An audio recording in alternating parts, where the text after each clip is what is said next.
আপনারা একটু হাত তোলেন তো দেখি। মাশাআল্লাহ, প্রায় সবাই যুবক। আমি সাক্ষী রেখে আপনাদেরকে বলছি, আমিও একজন যুবক।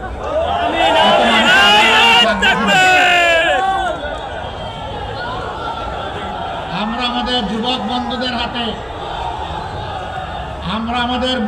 বন্ধুদের হাতে বেকার ভাতা তুলে দিতে চাই না।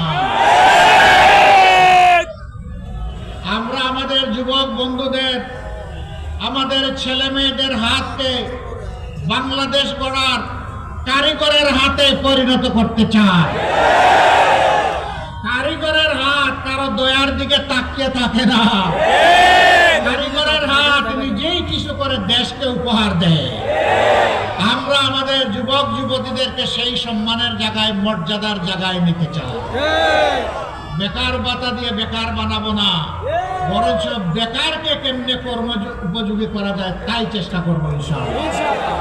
আমরা আমাদের যুবক যুবতীদের মুখে বাংলা ভাষার পাশাপাশি ইংলিশ এবং আরবি তুলে দেব। সারা দুনিয়ায় তারা গেলে যাতে সম্মানের সাথে তার নিজের কর্মসংস্থান হয়, দেশকে প্রতিনিধিত্ব করতে পারে, পরিবার এবং দেশের মুখ উজ্জ্বল করতে পারে। আর আমরা তাদের হাতকে দক্ষ হাত হিসেবে গড়ে তুলবো ইনশাআল্লাহ। এর জন্য আলাদা কোনো শিক্ষা ব্যবস্থা থাকবে না। এইটা সাধারণ শিক্ষা, মাদ্রাসা শিক্ষা, আলিয়া শিক্ষা, কওমি শিক্ষা, সব জায়গায় ব্যবস্থা করা হবে ইনশাআল্লাহ। মাদ্রাসা কিছু কিছু ব্যাপারে তারা এগিয়ে আছেন, তাদের আয়াসটা, পরিশ্রমটা তাদের কম হবে। স্কুল কলেজ ইউনিভার্সিটিতে একটু বেশি হবে, কঠিন হতে পারে, কিন্তু এটা অসম্ভব নয়। ইনশাআল্লাহ এটা বাস্তবায়িত হবে। আমাদের অঙ্গীকার, আমরা গরিব ধনী, ছোট বড়, শিশু থেকে বৃদ্ধ, ধর্ম বর্ণ নির্বিশেষে সকল মানুষের জন্য আমরা সমাজে ন্যায় বিচার নিশ্চিত করব ইনশাআল্লাহ।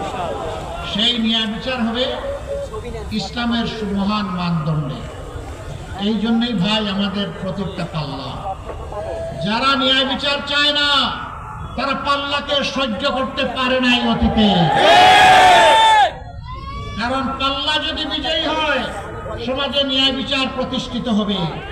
তখন তাদের কোনো ধরনের ভেলকিবাজি, ধান্দাবাজি এগুলা চলবে না।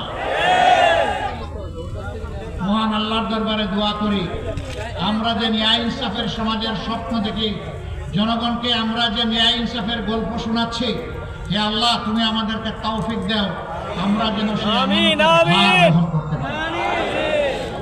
একই অপরাধে একজন সাধারণ মানুষের যদি শাস্তি হয়, বিচারের আওতায় আনা হয়, ইনশাআল্লাহ তাআলা আযীম সেই সমান অপরাধ করে তাকে